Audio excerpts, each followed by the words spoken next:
Assalamualaikum warahmatullahi wabarakatuh. Waalaikumsalam warahmatullahi wabarakatuh. Alhamdulillahilladzi an'amana bi ni'matil iman wal islam. Wassalatu wassalamu ala sayyidina Muhammadin khairil anam wa ala alihi wa sahbihi wa tabi'ihi ala dawam. Asyhadu an la ilaha illallah wahdahu la syarika lah wa asyhadu anna Muhammadan abduhu wa rasuluhu la nabiyya ba'dah. Amma ba'du, qala rabbi israh li sadri wa yassir li amri wahlul 'uqdatam min lisani yafqahu qawli. Subhanaka la ilma lana illa ma 'allamtana innaka antal alimul hakim. Saudara-saudara yang dirahmati oleh Allah Subhanahu wa taala, alhamdulillah atas izin Allah kita bisa berkumpul kembali di dalam majelis ilmu pada malam hari ini. Yang seperti biasa kita akan lanjutkan kajian kita tentang ilmu tauhid.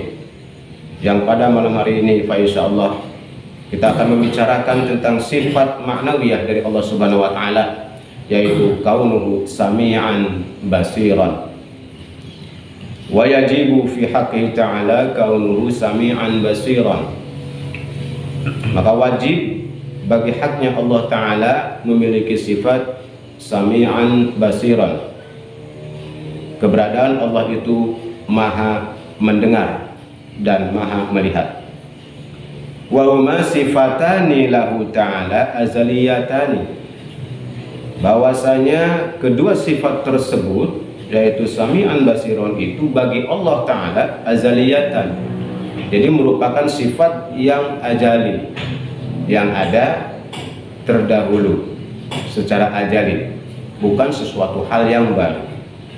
Mughayyiratani lisam'i wal basari, yang membedakan kedua sifat sami'an basiron itu dengan sifat sama dan basar dalam sifat ma'aninya. Lakinnahuma lazimatani lahuma, tetapi meskipun demikian dua-duanya itu, kaunuhu sami'an basiron ini melazimkan keduanya itu terhadap sifat sami, sifat sama dan basar. Jadi merupakan lazimnya. Artinya ketika Allah memiliki sifat sama dan basar, maka lazim Allah itu memiliki sifat kaunuhu sami'an basiron. Jadi keberadaan Allah itu senantiasa memiliki sifat maha melihat dan maha mendengar. Wa huma amrani i'tibariyani. Dan juga kedua sifat itu, yaitu sami'an basiron, itu merupakan hal-hal yang berkaitan dengan i'tibar atau ungkapan-ungkapan. Wa likulli minhuma, bagi keseluruhan perkara-perkara dari kedua sifat tersebut. Tahaqququ fi nafsihi faqat, yang keadaannya itu merupakan ada pada diri Allah sendiri. Wadidduhuma, dan lawan daripada kedua sifat itu kaunuhu asamma wa kaunuhu a'ma, yaitu keberadaan Allah itu asamma, asamma itu tuli, wa kaunuhu a'ma, dan keberadaan Allah itu buta. Ini merupakan lawannya, lawan dari sifat kaunuhu sami'an dan basiran. Wa dalilu ala dzalika, adapun dalil atas keduanya itu, yaitu dalilus sam'i wa dalilul basar. Jadi dalilnya itu sama dengan dalil sifat sama dan juga dalil sifat basar. Wa in syi'ta qulta, dan apabila kamu menginginkan untuk mengatakan tentang wa dalilu, dalilnya ala wujubihi malahu ta'ala, terhadap kewajibnya sifat-sifat tersebut bagi Allah Ta'ala, anal kauna sami'an lazimun li qiyami sam'i bidatihi ta'ala, bahwasanya sifat kaunuhu sami'an itu merupakan lazim, dari tegaknya sifat sama. Jadi kaunuhu sami'an itu merupakan lazim tegaknya sifat sama bidatihi ta'ala, di dalam zatnya Allah Ta'ala. Wal kauna basiron lazimun li qiyamil basar bihi ta'ala. Begitu juga dengan sifat kaunuhu basiron ini merupakan kelaziman tegaknya sifat basar bagi Allah Ta'ala. Wa haitsu wajabat lahu ta'ala, maka apabila wajib bagi Allah Ta'ala hadani sifat tani, kedua sifat tersebut, istihala alaihi diduha, maka mustahillah lawannya. Jadi apabila wajib Allah itu memiliki sifat kaunuhu sami'an dan kaunuhu basiran, maka mustahil sifat kaunuhu asoman dan kaunuhu amannya. Jadi artinya Allah mustahil memiliki sifat bisu dan tuli. Nah, inilah saudara-saudara sekalian lanjutan daripada sifat sama dan basor, yaitu kaunuhu sami'an basiran. Ya, seperti kita ketahui bahwa sifat ma'ani yang 7 itu akan memiliki sifat ma'nawiyah yang 7 juga jumlahnya. Dan pada malam hari ini kita akan gabungkan di dalam kitab Tijan Ad-Daroni, digabungkan pemahaman mengenai sami'an basiran, yang pada pertemuan nanti untuk sifat ma'nawiyahnya akan ditutup dengan sifat kaunuhu mutakalliman. Nah, sami'an basiran ini, kaunuhu sami'an basiran ini disatukan pembahasannya karena memiliki keterkaitan, memiliki kedekatan di dalam zatnya Allah Ta'ala. Saudara-saudara sekalian, perlu kita pahami bahwa maha mendengar dan maha melihatnya Allah ini itu tidak berkaitan dengan ilmu, ya. Artinya begini maksudnya, ya. Jadi kita jangan memahami bahwa ilmu Allah itu tergantung kepada sifat sama dan basar, atau ilmu Allah ini tergantung ketika melihat atau mendengar. Nah, ini yang membedakan dengan kita sebagai manusia. Kalau kita punya ilmu itu, mengetahui itu setelah melihat atau setelah mendengar, baru kita tahu. Nah, ini supaya difahami bahwa Allah itu mengetahui itu atau punya ilmu itu tidak karena melihat dan juga tidak karena mendengar sesuatu. Kalau kita kan mempunyai ilmu setelah kita belajar, setelah kita melihat. Kita mengetahui setelah kita membaca buku. Kita mengetahui sesuatu setelah lihat YouTube, ya kan? Atau kita setelah mendengar nasihat atau ceramah seseorang, ceramah ustadz, ceramah kiai, baru kita tahu. Itu kita tuh manusia. Allah tidak. Jadi sifat ilmu Allah, sifat basar Allah, sifat sama Allah, ya. Sifat ilmu Allah yang maha mengetahui, kemudian sifat maha melihat Allah dan sifat maha mendengar Allah itu berdiri sendiri-sendiri. Dan ini terjadi secara jaliyah, sudah ada sejak dahulu kala. Bersamaan dengan zatnya Allah. Begitulah Allah zat yang maha mengetahui, begitulah Allah zat yang maha melihat dan maha mendengar. Ya. Jadi Allah maha mengetahui sejak ajali. Dan Allah maha melihat juga sejak ajali, maha mendengar juga sejak ajali. Bukan sesuatu hal yang baru. Ilmu Allah bukan hal yang baru. Allah mengetahui tentang alam semesta ini, bahkan yaumil akhir nanti, ya, keberadaan di akhirat nanti, itu sudah diketahui oleh Allah, karena Allah yang menciptakan. Logikanya tidak mungkin seseorang yang menciptakan atau sesuatu yang menciptakan kemudian tidak tahu ciptaannya. Pasti mengetahui apa yang diciptakan. Terlebih-lebih ini Allah zat yang maha mengetahui, zat yang maha melihat, zat yang maha mendengar. Nah, ini pemahaman ini penting. Jangan sampai menganggap Allah itu tahu setelah melihat, Allah mengerti setelah mendengar. Tidak. Nah, contohnya begini, ketika kita berdoa kepada Allah, jangan sampai menganggap Allah mengetahui doa kita, keinginan kita setelah kita minta sama Allah. Salah.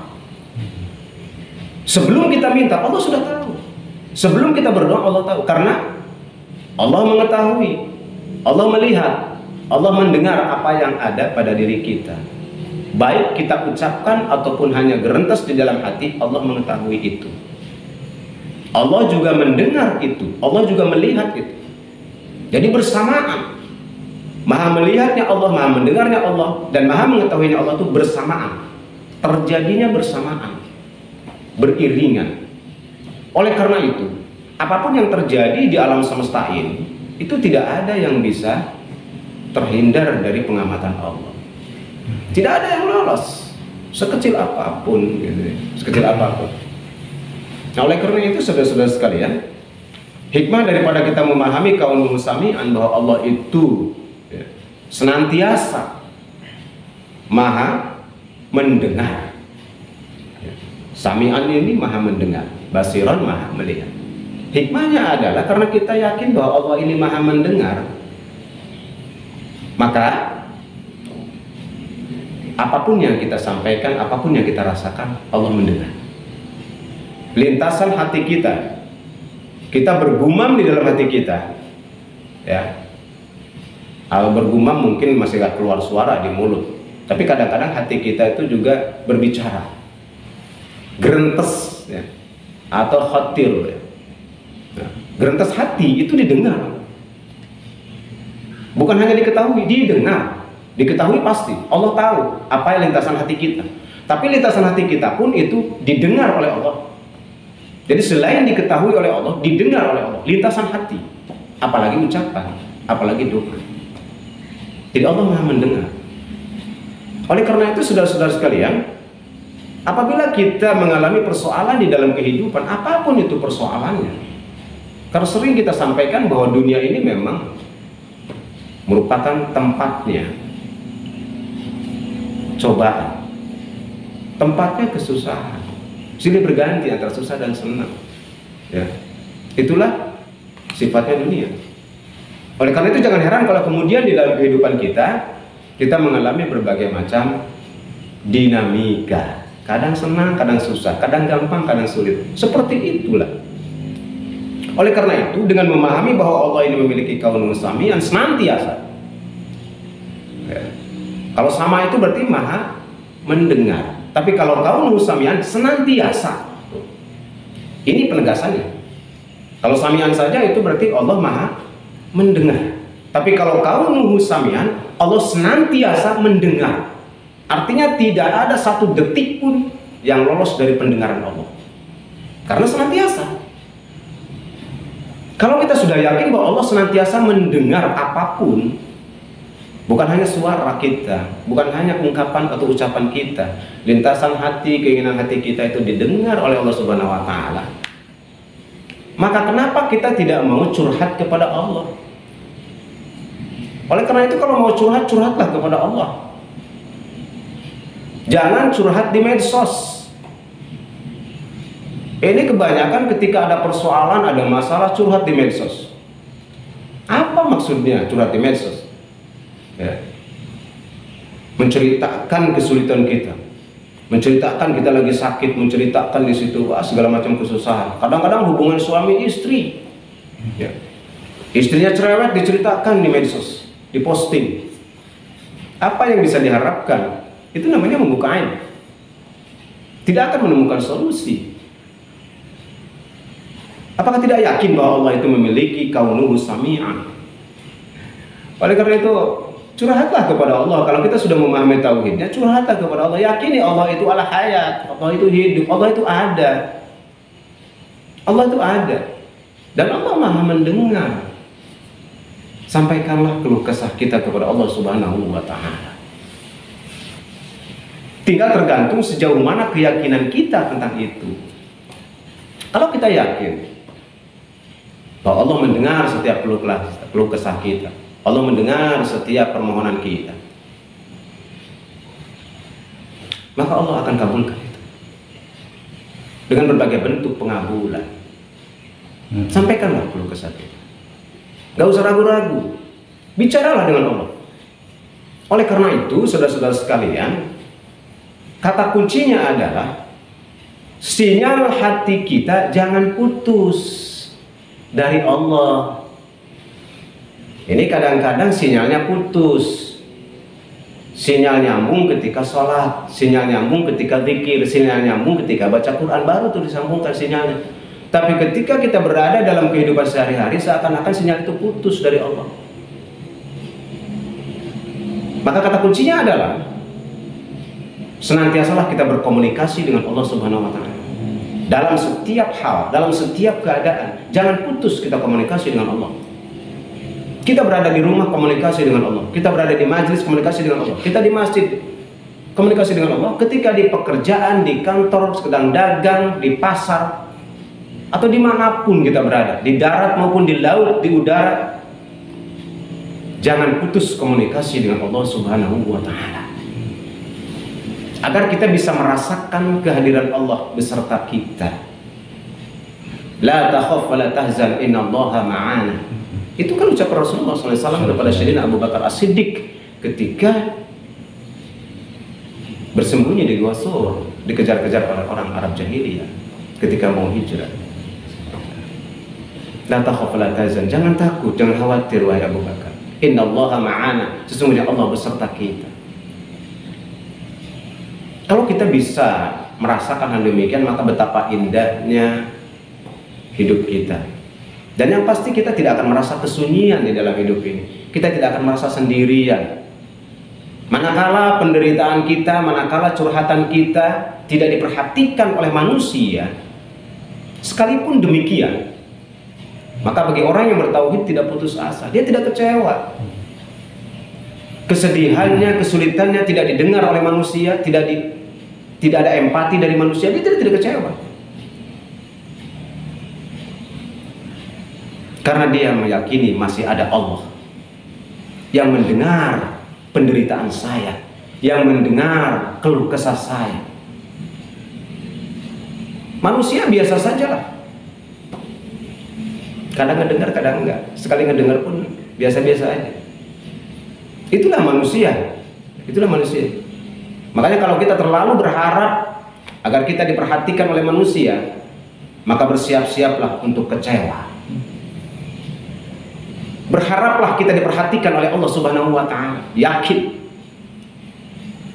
Innallaha la tukhliful mi'ad. Sesungguhnya Allah tidak pernah mengingkari janjinya. Cuma manusia yang pandai beringkar janji. Manusia yang selalu mengingkari janji. Allah nggak pernah. Ya, apa yang difirmankan dalam Al-Qur'anul Karim itu adalah merupakan kebenaran, dan begitulah adanya Allah Subhanahu wa Ta'ala. Nah, ini salah satu hikmah kalau kita sudah memahami sifat kaunuhu sami'an.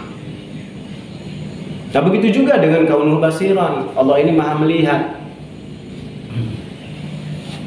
Bahkan Allah itu kaunuhu basiran, senantiasa melihat. Bukan hanya maha melihat, tapi senantiasa melihat. Kalau kita kan memang melihat, tapi tidak senantiasa melihat kita. Ada tidurnya kan? Kalaupun nggak tidur ada meremnya juga. Bahkan ngicep, berkedip. Allah nggak ada istilah berkedip. Kalau berkedip berarti 1 detik lolos dari pengamatan. Allah nggak ada, karena maha melihatnya Allah tidak pakai mata. Ya. Jadi Allah senantiasa melihat. Allah senantiasa melihat. Hikmahnya apa ketika kita memahami bahwa Allah ini zat yang senantiasa melihat? Kita tidak akan pernah ragu untuk berbuat kebaikan. Kita tidak akan pernah ragu untuk melakukan amal soleh. Sama dengan tadi, dengan sami'an. Artinya, disinilah kuncinya untuk timbul sifat ikhlas. Dirinya dengan tauhid kepada kaunuhu basiran. Kalau kita ingin ikhlas, yakini bahwa Allah itu zat yang selalu melihat. Kenapa orang tidak ikhlas? Karena dia tidak mengerti bahwa Allah ini memiliki sifat kaunuhu basiran. Sehingga seakan-akan setiap kebaikan dan amal solehnya, ibadahnya tidak dilihat oleh Allah. Makanya dia ingin dilihat oleh manusia. Itulah yang disebut dengan riya. Yura'una. Jadi dia ingin dilihat oleh manusia. Ini akibat tidak yakin kepada sifat kaunuhu basiran dari Allah Subhanahu wa Ta'ala, atau tidak paham, tidak mengerti tentang itu. Kalau orang yang mengerti tahu tentang ini, dia sudah nggak peduli dengan penilaian manusia, apakah mau diakui atau tidak. Dia nggak pikirkan itu, karena dia hanya mengharap ridha Allah, dan dia yakin Allah senantiasa melihat apa yang kita perbuat dan apa yang kita lakukan. Yang kedua, begitu juga sebaliknya, karena kita meyakini bahwa Allah ini memiliki sami'an basiran, maka kita akan selalu berhati-hati. Ini akan membuat rem di dalam diri kita untuk tidak berbuat sembrono, tidak berbuat sembarangan di dalam bersikap dan bertindak dan berperilaku. Karena dia tahu Allah mengawasi. Tidak ada yang bisa lolos dari pengawasan Allah. Kalaupun tergelincir, tersilap, yang namanya manusia, ya, pasti ada hilafnya. Karena dia tahu bahwa Allah melihat, Maha melihat perbuatan kita, maka dia segera inabah kembali kepada Allah Subhanahu wa taala, bertaubat, istighfar kepada Allah Subhanahu wa taala. Dan tidak menunda-nunda istighfar, tidak menunda-nunda taubat. Begitu dia tergelincir berbuat salah, apakah itu salah ucap atau salah tindak, dia langsung beristighfar kepada Allah dan mengampun kepada Allah Subhanahu wa taala. Karena Allah menyaksikan itu. Begitu juga taubat kita disaksikan oleh Allah. Ya. Inabah kita kembali kepada Allah itu disaksikan. Jangan ragu ketika taubat. Jangan ragu. Jangan setengah separuh. Yakinlah di dalam taubat kita. Yang penting kita menyesal, tidak mengulangi lagi perbuatan yang salah itu. Ya.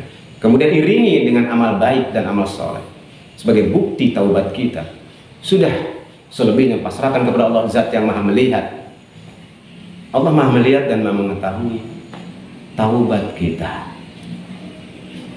Apalagi Allah memiliki sifat Ghafurur Rahim, ya, yang Maha Pengampun dan juga Maha Kasih Sayang.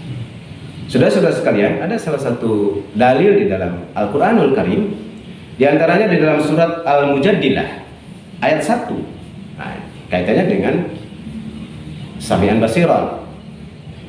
Surat Al-Mujadilah ayat 1. A'udzubillahi minasyaitonirrajim. Bismillahirrahmanirrahim. Qad sami'allahu qawlan lati tujadiluka fi zawjiha wa tashtaki ila Allah. Wallahu yasma'u tahawurakuma. Innallaha sami'un basir.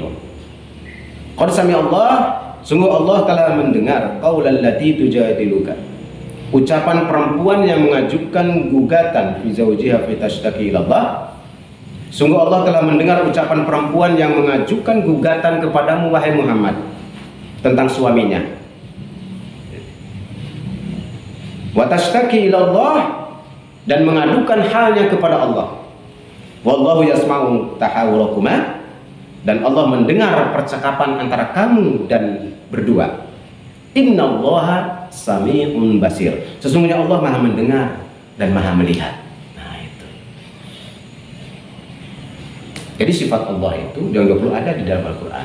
Salah satunya adalah banyak di surat-surat yang lain, ayat-ayat lain tentang sifat sama basar ini. Di antaranya adalah dalam surat Al-Mujadilah di sini ayat 1. Jadi di sini dikatakan oleh Allah sendiri bahwa sesungguhnya Allah Maha mendengar dan Maha melihat. Apa yang terjadi? Di dalam ayat ini terjadi ada seorang istri yang mengadukan kepada Rasulullah SAW tentang suaminya, mengadukan kepada Nabi tentang suaminya. Kemudian dia juga berdoa kepada Allah. Selain mengadu kepada Nabi, dia juga berdoa kepada Allah, ya, tentang keadaan suaminya. Ya. Maka turunlah ayat ini. Dan Allah mengatakan, Allah innallaha sami'un basir. Sesungguhnya Allah Maha melihat dan Maha mendengar dan Maha melihat. Artinya Allah mendengar doa dari orang perempuan tadi dan melihat apa yang terjadi di dalam peristiwa itu. Nah, ini juga menjadi pelajaran bagi kita seperti tadi, ya. Kalau kita mengeluh-mengeluhlah kepada Allah Subhanahu wa taala yang serius, ya. Kalaupun kita mengeluh kepada manusia dalam rangka mencari solusi, mencari pertimbangan, meminta nasihat, meminta advice, ya. Tapi selain itu, mengeluhlah kepada Allah secara serius, ya. Bersungguh-sungguhlah minta sama Allah, ya Allah, hamba mohon begini, ya Allah, minta, ya. Tadarruan wa khufyah, dengan tadarru, sikap yang rendah hati dan rasa takut kepada Allah.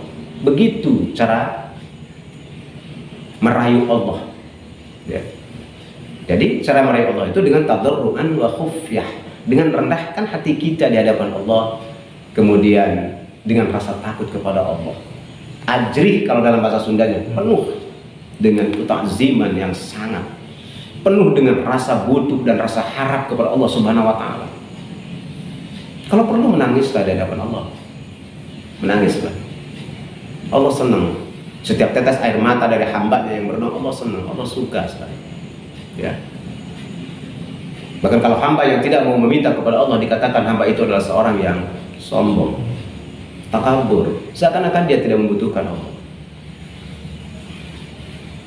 Nah itu sudah sekalian, ya. Pentingnya kita memiliki tauhid. Dengan tauhid ini akan memandu kita di dalam proses kehidupan. Harus bagaimana kita berucap, bersikap, dan berperilaku dalam kehidupan dipandu oleh tauhid ini. Maka insya Allah perjalanan hidup kita akan berada di jalan yang lurus dan benar, dan akan senantiasa dibimbing oleh Allah Subhanahu Wa Taala. Karena kita selalu connect dengan Allah. Connect. Yang terpenting adalah tadi, pelihara konektivitas dengan Allah Subhanahu Wa Taala. Sinyalnya jangan putus, sambung terus. Bukan hanya ketika sholat, bukan hanya ketika berdoa. Dalam kondisi-kondisi tertentu jangan putus sinyalnya. Nyambung terus dengan Allah. Nanti ketika Allah mau menurunkan cahayanya kepada kita, sinyal kita sedang nyambung, maka akan sampailah ke dalam kalbu kita. Kita seringkali terputus dari sinyal dari Allah karena memang kitanya putus ya, sinyalnya dengan Allah. Apalagi kalau baterainya lowbat, parah itu sudah. Baterainya lowbat, nggak ada paketnya. Yang lebih parah lagi, nggak punya HP-nya. Sudah lebih parah. Mau sinyal apa yang nyampe? HP aja nggak punya. Ya. Artinya ilmu tauhidnya nggak ada gitu. Ya. Ilmu tauhidnya nggak ada. Bagaimana bisa menyambungkan? Nah, setelah kita memiliki ilmu tauhid, isi paketnya.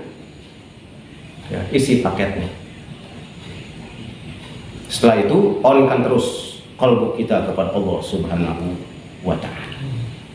Jangan sampai terputus, saudara-saudara sekalian. Kita ini dilihat oleh Allah, kita ini didengar oleh Allah Subhanahu wa Ta'ala. Berkomunikasilah dengan Allah setiap saat, setiap detik. Kalbu kita berkomunikasi dengan Allah. Kalau kita melihat sebuah peristiwa, langsung kepada Allah, ya Allah. Kalau kita mengalami suatu peristiwa juga dalam diri kita, apakah peristiwa itu berbentuk kebaikan, maka langsung sampaikan kepada Allah rasa syukur itu, alhamdulillah ya Allah atas karunia yang kau beri. Atau ketika kita sedang diuji dengan bentuk kesusahan, penderitaan, kesulitan, langsung sampaikan, ya Allah, hamba mohon petunjuk, hamba mohon pertolonganmu ya Allah, agar dikeluarkan dari kesulitan-kesulitan hidup hamba. Jadi bukan hanya ketika berdoa saja. Dalam bahasa Sundanya, ulah kerboga kahayang wungkul. Ketika kahayangnya dipenuhi, lupa, putus sinyalnya, maka tidak akan terbimbing. Apa yang sudah Allah berikan kepada kita tidak akan terbimbing oleh Allah Subhanahu wa Ta'ala. Inilah yang disebut dengan hidayatut taufik. Kita membutuhkan hidayatut taufik, membutuhkan hidayatut taufik. Nah, hidayatut taufik ini supaya ada pada diri kita hidayat taufik itu, salah satu syaratnya adalah connect dengan Allah, senantiasa connect dengan zat yang senantiasa melihat, connect dengan zat yang senantiasa mendengar. Maka kita akan dituntun dengan taufiknya tadi. Kalau hidayah baru dikasih hidayah, itu baru keinginan. Tapi untuk tetap berada di dalam keinginan itu dan kemudian melaksanakan keinginan kita, cita-cita kita, tujuan kita, itulah yang disebut dengan taufik dari Allah. Perjalanan hidup kita ini kan tidak sehari dua hari. Untuk mewujudkan keinginan, cita-cita, harapan itu kan tidak sehari dua hari. Mungkin berbulan-bulan atau bertahun-tahun baru harapan itu tercapai, cita-cita itu tercapai.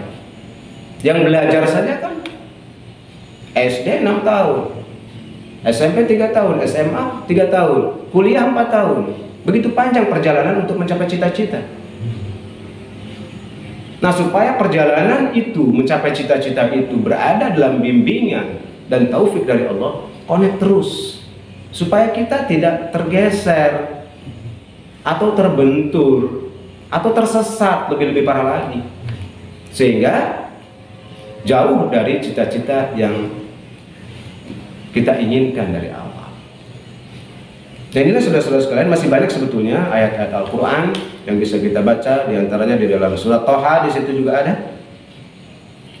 Di dalam surat Toha itu dimulai dari ayat 43 sampai 46. Di sini menceritakan tentang bagaimana Nabi Musa alaihissalam dengan Nabi Harun diperintahkan oleh Allah untuk menghadapi Firaun. Allah mewahyukan kepada Nabi Musa dan Nabi Harun untuk bertemu Fir'aun. Diperintahkan oleh Allah Nabi Musa ini dan Nabi Harun untuk menasehati Fir'aun. Tapi Nabi Musa sebagai manusia, walaupun beliau itu Nabi, Rasul, tetap beliau manusia. Karena yang dihadapinya Fir'aun. Tidak ada raja yang segagah Fir'aun, apalagi di zaman sekarang. Mau presiden atau mau raja, nggak ada yang sehebat Fir'aun. Nggak ada. Ya. Fir'aun tuh sudah menguasai dunia. Bahkan dia mengaku dirinya Tuhan. Bagaimana tidak gentar? Nabi Musa rada geder hatinya tuh, gentar. Ya. Dikatakan oleh Nabi Musa di sini, qala rabbana innana nakhafu ay yafruta alaina au ay yatgha. Keduanya berkata, ya Allah, ya Tuhan kami, sungguh kami khawatir dia akan segera menyiksa kami atau akan bertambah melampaui batas kelakuan Fir'aun. Ada kekhawatiran di dalam Nabi Musa. Disuruh menasihati Fir'aun. Jadi menasihati pemimpin itu perintah Allah. Menasihati presiden itu perintah Allah. Menasihati gubernur itu perintah Allah. Menasihati bupati wali kota itu perintah Allah. Apalagi menasihati RT. Kecil banget. Presiden aja disuruh dinasihati oleh alim ulama tentunya, yang punya ilmu tentang itu. Ya. Ini perintah Allah. Nah kemudian Allah menjawab kekhawatiran dari Nabi Musa itu dengan mengatakan dalam surat Toha ayat 46-nya, qala la takhafa innani ma'akuma asma'u wa ara.